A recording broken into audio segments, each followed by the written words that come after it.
Skallagrímur náði ansi góðri forystu strax í byrjun sem að þið náðuð ekki að toppa fyrir hálfan þriðja hálfleik. Hvað klikkaði í byrjun?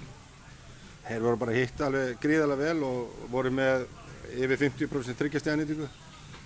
Þannig að það var erfitt að ráða við á í fyrri hálfleik og þeir hittu verið allan leikinn en við vorum kannski ekki nógu grimmir varnarlega og svo var Whitfield sterkurinn í teig þannig að við vorum kannski í vandræðum dálítið þangað til við fórum í svæði og þá náðum við svona aðeins að snúa leiknum okkur í vil.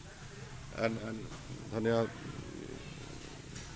við vorum klikkum að leiða uppi þarna í lokin í öðru leikluta til þess að koma sér inn í 2 stig og það var svona lýsandi dæmi fyrir hennar leik hjá okkur. Hvað gekk svo vel hjá ykkur þegar þið komust yfir í þriðja hálfleik?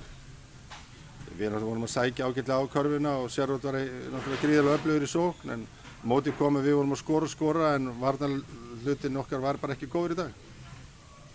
Hvernig líður liðinu síðan með úrslitin? Augsýnilega ekki vel. Það líður engum vel með svona tap og sérstaklega með svona dóm í lokin.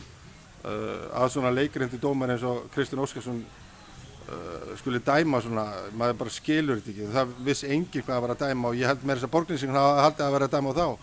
Og þetta er bara, ég skil ekki svona dómgæslu og þetta er ótrúlegt. Ég er kjaftstoppið yfir þessu.